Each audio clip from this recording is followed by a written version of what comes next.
today I was flying my Avata around this train bridge. I was trying to film a pass through the bridge and then under it. I've flown this before in normal mode, but I had the idea today that it would look better if I did it in sport mode. It wasn't my best idea today. Now my drone is out there somewhere and it's underwater. I don't know how deep it is out there, but I'm going to try swimming for it. I remember roughly where it went in, but I went into my goggles for what they call the last view before loss. I went to settings and then safety. It shows the final 30 seconds prior to your drone disconnecting if you crash it or sink it. I've watched that footage 8 or 10 times, and I know the view in front shows exactly how the bridge lines up with the tree line and this hydro pole.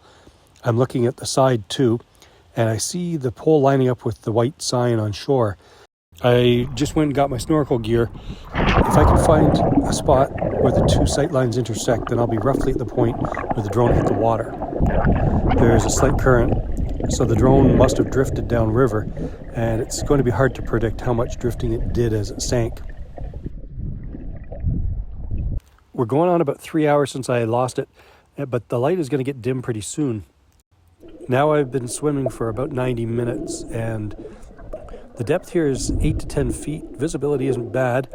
I've seen lots of fish, bass, carp. The bottom is pretty clear. It shouldn't be too hard to see the drone if I can just find the right spot. Oh, there it is.